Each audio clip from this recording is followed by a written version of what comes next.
Sasa tunaendelea. Kuna swali la nyongeza. Mheshimiwa Baraka Ulimboka. Lini miradi ya umwagiliaji ya mbuga ya Tenende na Katumba Songwe itaanza? Swali langu namba 132 lipatiwe majibu. Asante sana Mheshimiwa Spika. Katika mwaka wa fedha 2025/26 serikali kupitia Tume ya Taifa ya Umwagiliaji inaendelea na upembuzi yakinifu na usanifu wa kina wa miradi ya umwagiliaji ya Tenende na Katumba Songwe kwa ajili ya kujua gharama halisi za ujenzi wa miradi hiyo. Upembuzi yakinifu na usanifu wa miradi hiyo unatarajia kukamilika ifikapo Julai 2026 na hivyo kujumuishwa kwenye mpango kazi wa ujenzi wa miundombinu ya umwagiliaji katika mwaka wa fedha 2026/2027. Mheshimiwa Ulimboka. Nashukuru Mheshimiwa Spika.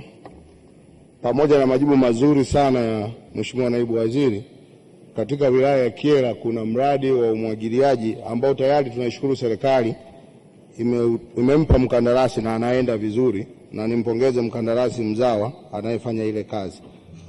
Ni lini skimu hiyo sasa itakamilika, kwa sababu kuna changamoto ndogo ndogo zinazomkabili mkandarasi huyo?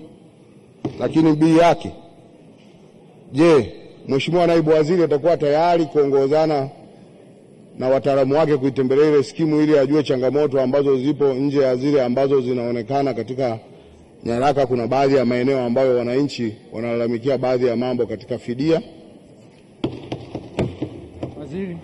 Asante sana Mheshimiwa Spika.